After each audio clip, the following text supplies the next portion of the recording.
You're standing on the first tee.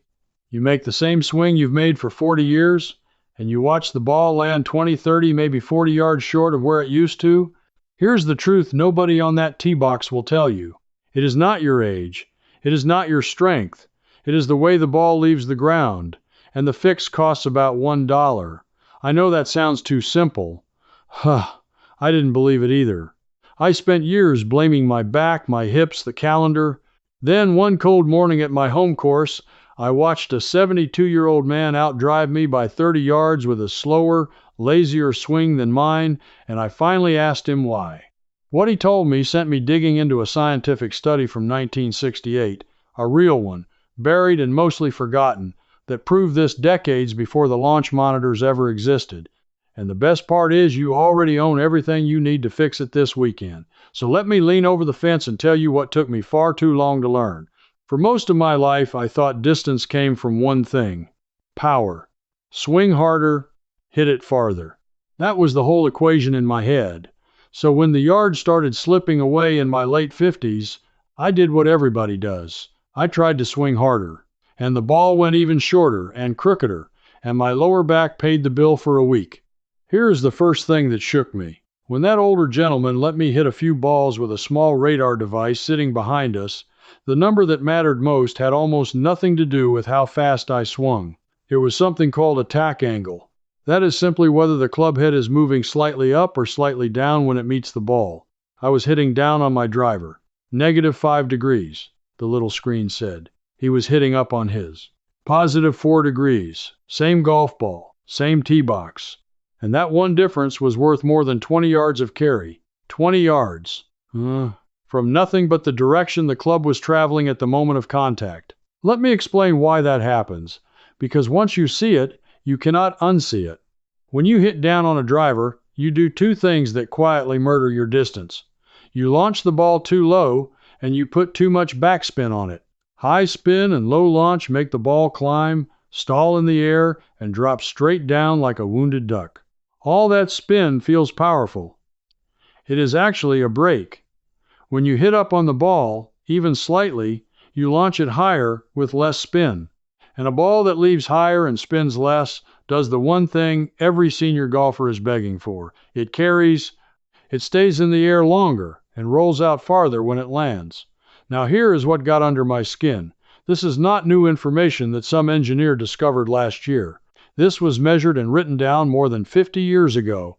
In 1968, a group in Britain published a book called The Search for the Perfect Swing.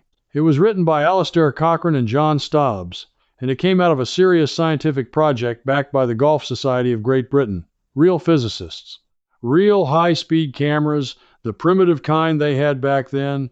Real measurements of what actually makes a golf ball fly. They laid it out in plain numbers. They proved that launch conditions, the angle and the spin, mattered enormously to how far a ball travels, and that two golfers with the very same club head speed could hit the ball dramatically different distances depending only on how the club met the ball. They understood the physics of a rising strike versus a descending one before most of us were even born. And then, somehow, the whole golf world spent the next 50 years telling senior players the opposite, telling us to hit down and take a divot, telling us we lost distance because we got old and weak, telling us the answer was in the store, on a shelf, with a price tag, and they cost nothing. So the first question I had to answer was simple. If hitting up on the ball is worth 20 yards, why on earth was I hitting down on it? The answer made me a little angry, and I want you to hear it clearly, because I think you've been steered the same way I was. Almost everything I was ever taught about the golf swing came from lessons and tips designed for iron play, and with an iron, hitting down on the ball is correct. You are supposed to strike the ball first and take a divot after it. That is good iron technique. I heard it 1,000 times. Hit down to make the ball go up, compress it, take a divot, take $1. But a driver on a tee is a completely different animal, and nobody ever bothered to make that distinction for me. The ball is sitting up in the air on a tee for a reason. With a driver, you do not want a divot. You want to catch the ball on the way up after the club head has already passed the bottom of its arc. For decades, I carried my good iron instinct straight into my driver, and it quietly cost me distance every single time I teed one up. I was doing the right thing with the wrong club, and no teacher, no tip, no magazine ever stopped me. And here is where it turns from a simple mistake into something that smells like money. Think about who benefits when you believe your lost distance is caused by age and weakness, not you. When you believe the problem is your aging body, you go looking for a product to rescue you. A new driver, a lighter shaft, a softer ball, marketed to slow swing speeds. A $500 club that promises the yards back. I bought into it. I have owned, I am not exaggerating, 4 different drivers in the last 12 years, each one promising more distance for the senior swing. Each one cost between $300 and $500. Do the math on that and it stings. Well over $1,000 chasing yards I could have gotten back for the price of a coffee, because none of those drivers fixed my attack angle. I took my same downward ball-killing strike and applied it to a shiny new club, and I got the same short, spinny result with a nicer sound. The industry sells us hardware for a problem that is almost entirely about how we deliver the club. And a hardware problem needs your credit card. A delivery problem needs about $1 and a little know-how. You can see why one of those gets advertised during every tournament and the other one gets whispered across a fence. Now, let me be fair, because I do not want to sound like I think it is all a scam. Modern drivers are genuinely good, forgiving, well-built, but a great driver with a bad attack angle is like a race car driven with the parking brake on. You paid for the horsepower and you are throwing most of it away at the moment of impact. So the older gentleman, whose name was Walt, showed me the fix. And it was so cheap and so obvious that I laughed out loud right there on the range. Because the whole thing started with a longer tee. Here is where I want to talk directly to you. If you're sitting there thinking this sounds like too much fuss, or that it's for younger players with flexible backs, or that you'd need lessons and a launch monitor and a coach to pull it off, I thought every one of those things. So this next part is for you, the doubter, because you are exactly the person this helps the most, and you can do it this week with what is already in your bag. Start with the tee itself.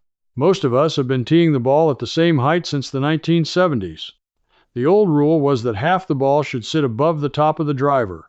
That rule made sense when driver heads were tiny and made of actual wood. Today's drivers are huge, and that old height leaves the ball far too low. Walt handed me a longer tee, a 3¼ inch tee. A pack of them costs about $1 or $2 at any shop, sometimes less.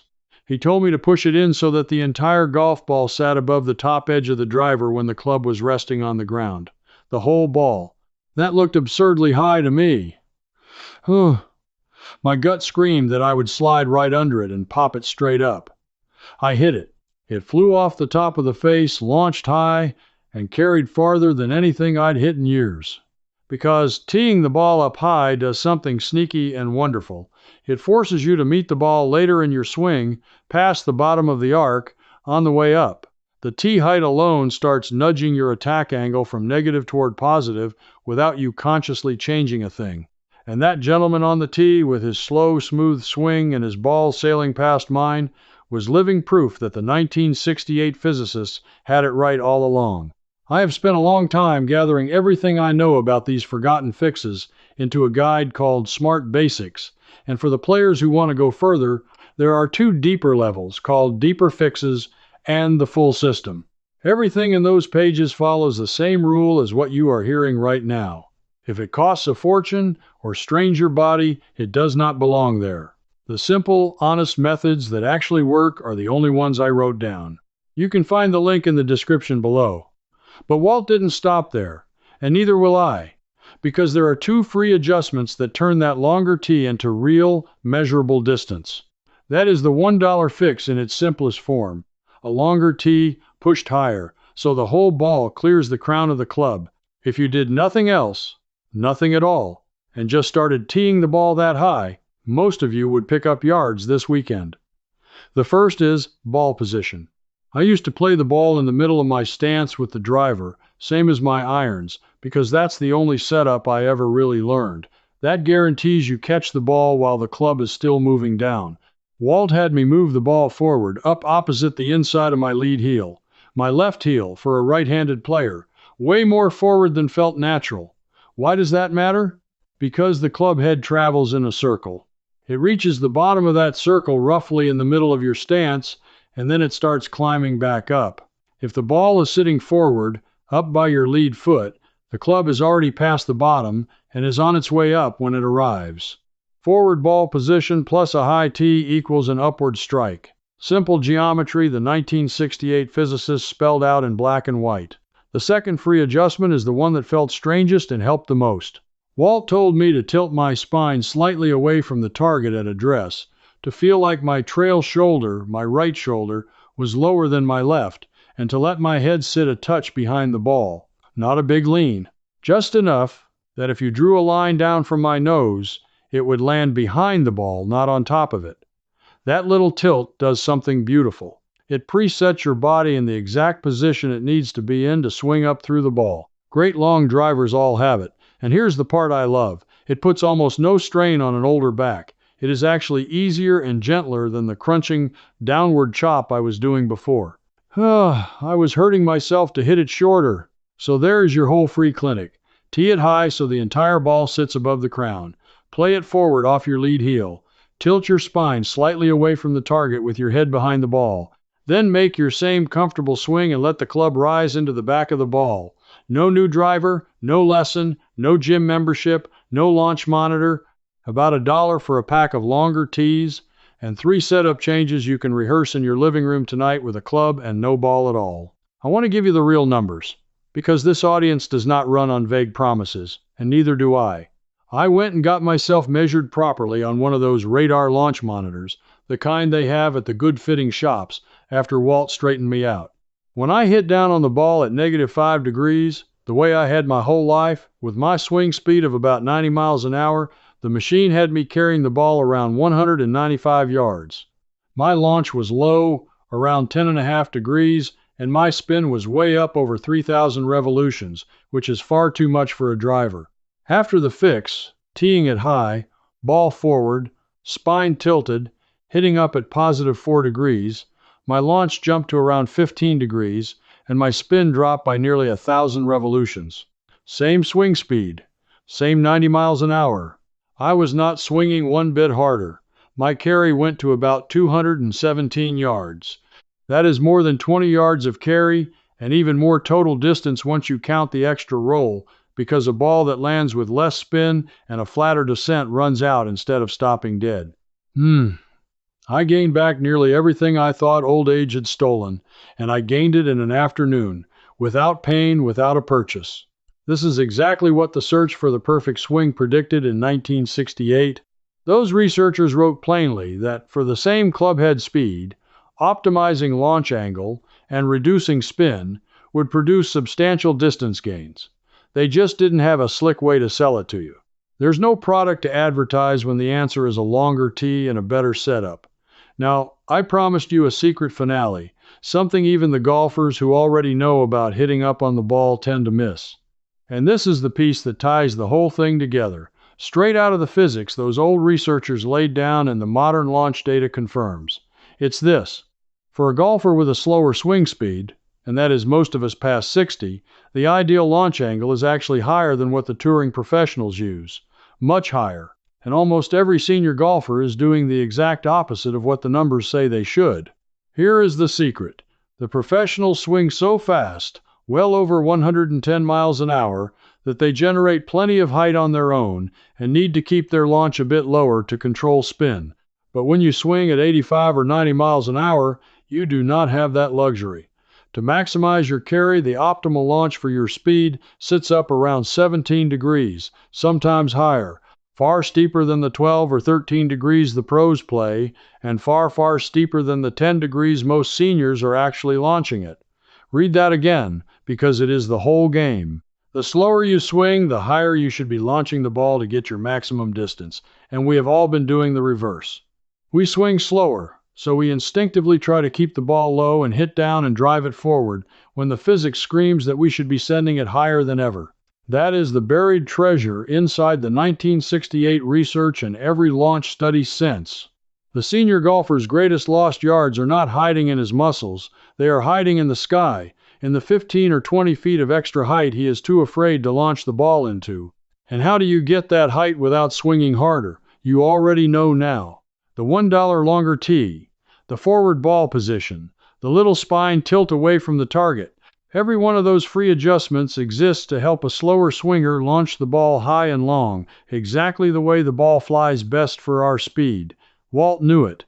He'd figured it out on his own over decades, the way the smart old-timers always do, and he kept it alive by handing it across the fence to a frustrated younger man who thought he was finished as a golfer. The knowledge existed. It got written down by real scientists and then drowned out by 50 years of advertising and iron swing instruction. A few quiet people kept it alive on their home courses, and now it's yours. I think about all the money I handed over. 4 drivers. Over $1,000. All those range sessions, grinding harder and hurting more, convinced the problem was my body wearing out, when the whole time the fix was a longer wooden tee and the courage to send the ball higher than felt natural. $1 and a little faith in 50-year-old physics. So the next time you stand on that first tee and feel that quiet dread that the young guys are going to fly it past you, remember that you are not weak and you are not finished. You have simply been aiming the club in the wrong direction at the only moment that matters, and been sold the story that it was your fault for getting older. You just took back 20 yards that were quietly taken from you, and you did it without spending a fortune or straining your back. That is what this is really about. Not golf. It's about refusing to believe that the simplest, cheapest, most honest answer can't possibly be the real one, when so often it's the only one that ever was. If you're the kind of person who's always suspected that the best solutions get buried because nobody can put a price tag on them, then you already understand exactly what happened here. Now I want to hear from you. Go tee one up this week with the whole ball sitting above the top of your driver, play it forward, tilt away from the target, and swing up through it. Then come back and tell me one thing in the comments. How many yards did you get back? Give me the real number. And tell me where you're playing from, what course, what town, because I read every one of these and I love knowing where this old trick is traveling. If you want more of these forgotten methods, the cheap and simple answers that quietly worked for our fathers and grandfathers before somebody figured out how to sell us the expensive version, then come stand with the rest of us who are digging them back up one at a time. Because the next one I've been testing is even better. It's a free grip adjustment. One that costs nothing and doesn't touch your clubs, that quietly adds swing speed for players over 60, and it comes from a Teaching Pros notebook from the 1950s that almost nobody has read. I'll see you there. Remember that upstrike I promised? Inside the old ways circle, I walk you through the whole setup, tee height, ball position, all of it picking up right where we stopped. And if something doesn't click, you can ask me directly. A real person, me answers you myself. You won't be doing this alone. You belong here with us. Just point your phone's camera at the code on screen, and you can cancel any time.